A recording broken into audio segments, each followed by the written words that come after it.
Hello student, you here to Anup Kumar, and in previous video I am already discussed about the water and its source, and also briefly discuss about the water pollution. So here in this video we discuss one more essential components of nature, and that is the air.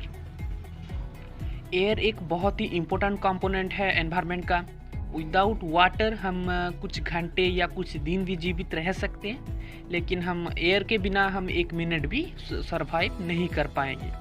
तो सोच सकते हो air कितना important है हमारे लिए। और जो एयर का कॉम्पोजिशन रहता है उसमें 78 से 79% का नाइट्रोजन रहता है, 20 से 21% का ऑक्सीजन रहता है, 0.03% का कार्बन डाइऑक्साइड रहता है एंड 0.17% का अदर गैसेस रहता है। अदर गैसेस मतलब जैसे कि आर्गन, नियन, क्रिप्टन, जेनन, ये सब 0.17% रहता है।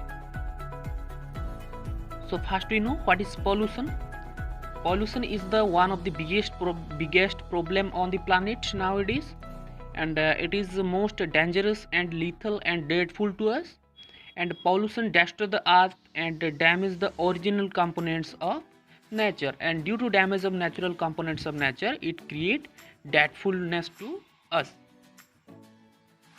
Next we discuss what is air pollution और एयर प्रदूषण होता क्या है। एयर प्रदूषित हो जाता है जब एयर में बहुत ज़्यादा मात्रा में इम्प्योरिटीज़ पाया जाता है। इम्प्योरिटीज़ मतलब जो हार्मफुल मटेरियल जो कि एयर को प्रदूषित करते हैं। ये एयर प्रदूषित होने की वजह से जो बहुत सारी बीमारियां भी होती है, जैसे कि सर में दर्द हो गया, चेस्ट में पेन हो गया, कॉफ हो गया, रेस्पिरेटरी प्रॉब्लम हो गया, एंड और भी बहुत सारे बीमारी से हम सफ़र करते हैं। और जो पदार्थ वायु को प्रदूषित करता है उसे एयर पोल्यूटेंट और वायु प्रदूषक बोलते हैं। एंड ये एयर पोल्यूटेंट जो है एयर को पल्यूट करता है एंड प्रदूषित करता है, एंड मानव और पर्यावरण दोनों के ऊपर ये हार्मफुल इफेक्ट दिखाता है। एंड ये एयर पोल्यूटेंट को हम दो कैटेगरीज में डिवाइड करते हैं। एक हो गया प्राइमरी पोल्यूटेंट एंड दूसरा जो है सेकेंडरी पोल्यूटेंट। जो पोल्यूटेंट किसी सोर्स से जैसे कि इंडस्ट्री हो गया, मोटर व्हीकल हो गया, रिलीज होके डायरेक्ट वायुमंडल में जाके उसे प्रदूषित करता है, उस पोल्यूटेंट को हम प्राइमरी पोल्यूटेंट बोलते हैं। और प्राइमरी पोल्यूटेंट का एग्जांपल है carbon monoxide, carbon dioxide, nitrogen oxide, sulphur oxide, ये सब हो गया, और वोलाटाइल ऑर्गेनिक कंपाउंड, ये सब हो गया प्राइमरी एयर पोल्यूटेंट का एग्जांपल। और सेकेंडरी एयर पोल्यूटेंट होता क्या है? जो पोल्यूटेंट प्राइमरी पोल्यूटेंट का रिएक्शन प्रोडक्ट है, ये जो सेकेंडरी पोल्यूटेंट है ये प्राइमरी पोल्यूटेंट का रिएक्शन प्रोडक्ट है। तो किसके साथ रिएक्शन करेगा? जो एटमॉस्फेयर में कंपोनेंट्स है जैसे कि मॉइस्चर हो गया, ऑक्सीजन हो गया, डिफरेंट डस्ट पार्टिकल हो गया, इन सब चीज़ों के साथ ये प्राइमरी एयर पोल्यूटेंट रिएक्ट करके एक रिएक्शन प्रोडक्ट क्रिएट करेगा और उसे हम बोलते हैं सेकेंडरी एयर पोल्यूटेंट। और उसका जो एग्जांपल है sulphuric acid, nitric acid, smog, ozone, ये सब हो गया सेकेंडरी एयर पोल्यूटेंट का example. Here we discuss what are the major source of air pollution. जो सोर्स बहुत ज़्यादा मात्रा में एयर को पोल्यूट करते हैं और उसे हम बेसिकली 4 कैटेगरीज में क्लासीफाइड किए हैं। और पहला जो है industrial waste, next combustion, third one is motor vehicle and fourth one is agriculture. So और ये जो सोर्स है जो कि एयर पोल्यूशन कराता है और एयर पोल्यूटेंट रिलीज़ करता है, उसके मूवमेंट, नेचर एंड लोकेशन के हिसाब से 4 अलग डिफरेंट कैटेगरीज में भी हम डिवाइड किए हैं। इस पिक्चर पे आप देख सकते हो वो डिफरेंट 4 कैटेगरीज है: natural, area, stationary and mobile. तो नेचुरल में लाइटिंग, वोल्केनोज और blowing of wind in excessive speed, ये सब की वजह से जो एयर को पल्यूट होता है। एंड एरिया से कैसे पल्यूट होता है? जैसे कि जिस एरिया में शहर बसा हुआ होता है एंड लोग रहते हैं और लोग वहाँ पे फसल करते हैं और फसल में डिफरेंट केमिकल्स यूज करते हैं, एंड इसकी वजह से जो डोमेस्टिक वेस्टेज हो गया एंड जो केमिकल्स यूज करते हैं फसल में, उनमें से हो गया ये एयर में जाके पल्यूट करता है। नेक्स्ट हो गया स्टेशनरी सोर्स। ये सोर्स जो है वो फिक्स रहता है, जैसे कि पावर प्लांट, इंडस्ट्री, और उसमें से हार्मफुल गैसेस रिलीज करके एयर को पल्यूट करता है। नेक्स्ट हो गया मोबाइल, और ये जो सोर्स है उसका एग्जाम्पल है जैसे कि different motor vehicles like car, truck, and which release the harmful gases. So here we discuss what is industrial waste. और फर्टिलाइज़र इंडस्ट्री, केमिकल फैक्ट्रीज, ये सब अपनी प्रोडक्शन के दौरान जो हार्मफुल गैसेस रिलीज़ करते हैं जो कि एयर को प्रदूषित करता है। जब हम नेक्स्ट प्रोसेस हो गया कम्बसन। जब हम किसी भी चीज़ को जलाते हैं उस प्रोसेस को हम कम्बसन बोलते हैं। And combustion means simply burning of something. और इंडस्ट्रियल वेस्ट होता है, डोमेस्टिक वेस्ट होता है जो कि जब हम जलाते हैं और उसमें से, और जब प्रोडक्शन के दौरान जो फ्यूल जलता है उसमें उस टाइम हार्मफुल गैसेस रिलीज होता है जो कि एयर को पल्यूट करते हैं। जब किसी भी चीज़ जल रहा होता है और ये ऑक्सीजन के कांटेक्ट में आता है तो ये ऑक्सीजन जो होता है वो उसे और जलाने में मदद करता है, और उसमें से carbon dioxide, carbon monoxide, nitrogen, sulphur, ये सब रिलीज होकर एयर को पल्यूट करता है। Next major source of air pollution is motor vehicle. ये आजकल के एक आम परेशानी बन गया है, और लोगों की सुविधा के लिए जितना साइंस डेवलप हो रहा है उसके साथ ही वो उतना ही मुसीबत लेके भी आ रहा है। पहले लोग पैदल चलते थे, साइकिल चलाते थे, लेकिन आजकल के लोग 2 गज भी चलना उनके लिए आसान नहीं होता, बहुत मुश्किल हो जाता है। और हर कोई बाइक चलाना चाहता है, चाहे वो लोन से ही खरीदे सही, लेकिन वो बाइक चलाना चाहता है। कोई भी साइकिल या पैदल चलना नहीं चाहता, और इसकी वजह से जो सोसाइटी में जो है वो व्हीकल ट्रैफिकिंग बहुत ज़्यादा बढ़ गया है। और इन सब मोटरसाइकिल में से hydrocarbon, carbon monoxide, lead, nitrogen oxide release होता है जो कि एक मेजर एयर पोल्यूटेंट है। And next source is agriculture. फसल को हम ठीक तरीके से उगाने के लिए एंड उसे कीटों पतंगों से बचाने के लिए हम डिफरेंट केमिकल्स यूज करते हैं। एंड ये सब केमिकल्स ज़्यादा मात्रा में यूज करने की वजह से वो एटमॉस्फेयर में फैल जाता है और एयर को प्रदूषित कर देता है। Some natural source are also responsible for air pollution, जैसे कि फॉरेस्ट फायर हो गया, वोल्केनिक इरप्शन हो गया, and dusty storm like excessive wind blowing हो गया। इन सब चीज़ों की वजह से भी एयर पल्यूट होता है। वायु प्रदूषण को हम 2 कैटेगरीज में डिवाइड करते हैं। एंड जो वायु प्रदूषण और प्रदूषक घर और घर की चीज़ों से रिलेट होता है उसे हम इंडोर एयर पोल्यूशन बोलते हैं, जैसे कि स्मोकिंग हो गया, स्टोव हो गया, insecticide, cosmetic and cleaning materials which contain different chemicals. अगर इन सब चीज़ों की वजह से एयर पोल्यूशन हो रहा है तो उसे इंडोर एयर पोल्यूशन बोलते हैं। एंड जब जो घर से बाहर की चीज़ों से एयर पोल्यूशन होता है उसे हम आउटडोर एयर पोल्यूशन बोलते हैं, जैसे कि व्हीकल और फैक्ट्री से निकलने वाली गैसेस, वोल्केनिक इरप्शन से निकलने वाली गैसेस। इन सब चीज़ों की वजह से जब एयर पोल्यूशन होता है उसे हम आउटडोर एयर पोल्यूशन बोलते हैं।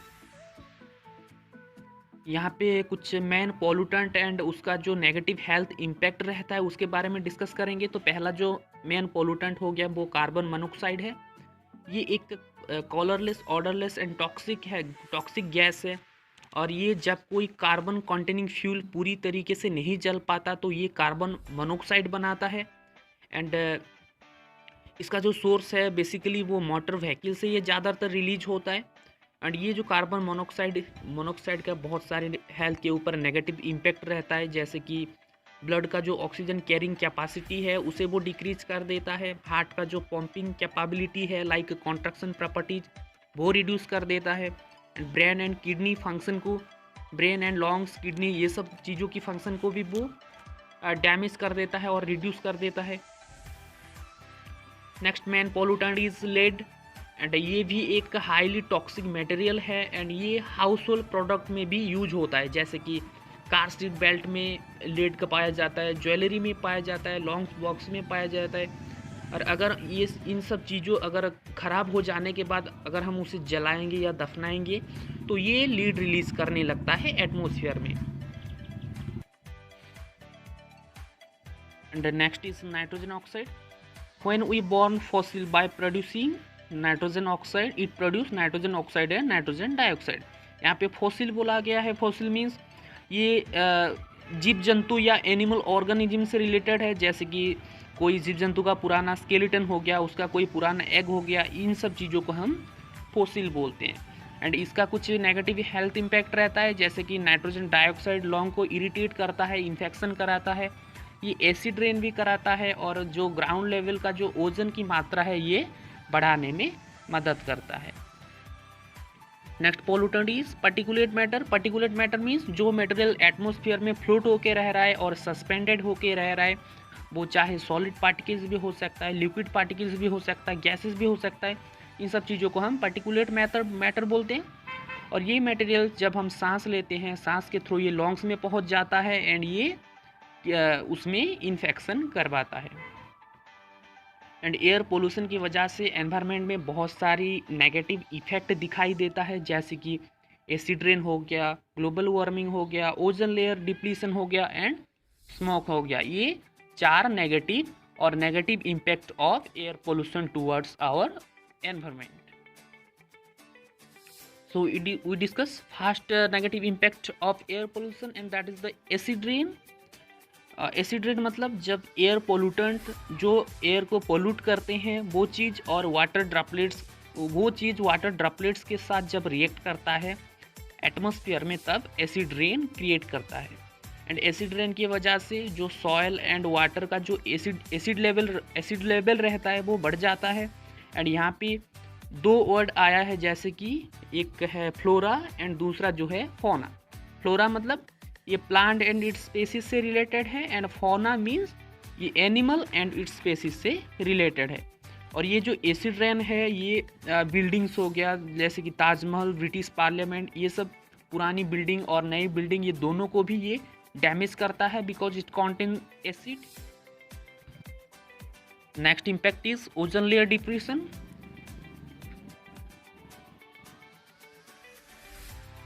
हम डेली यूज करने वाली कुछ इक्विपमेंट में कुछ केमिकल्स रहता है, और वो केमिकल्स रिलीज होता है यूज करने के दौरान, और वो क्या करता है वायुमंडल में जाके वो ओजन लेयर को डैमेज करता है और होल क्रिएट करता है। जैसे कि CFC और क्लोरोफ्लोरोकार्बन रहता है हीटर में, फ्रीजर में, एंड इन सब गैस की वजह से जो ओजन लेयर में है, ओजन लेयर में वो होल क्रिएट करता है। एंड ओजन लेयर प्रोटेक्ट करता है हमें UV रेज से, मतलब अल्ट्रावायलेट रेज से, जो कि सूरज के किरणों के साथ ये अर्थ सरफेस में भी आ सकता है, लेकिन ये ओजन लेयर होने की वजह से वो डायरेक्ट अर्थ सरफेस में आ नहीं पाता, ये प्रोटेक्ट करता है हमें अल्ट्रावायलेट रेज से। और ये जो रेज है बहुत ही हार्मफुल रहता है हमारे बॉडी के लिए, हेल्थ इफेक्ट के लिए। एंड एयर पोल्यूशन होने की वजह से जो ओजन लेयर है उसमें होल क्रिएट हो जाता है, छेद हो जाता है, एंड उसके through UV rays earth surface में पहुंचता है, एंड ये बहुत सारी सीरियस प्रॉब्लम और नेगेटिव इम्पैक्ट हेल्थ के ऊपर दिखाता है, बहुत सारी बीमारियां ये कराता है। But most of the time it create cancerous cell development in our body.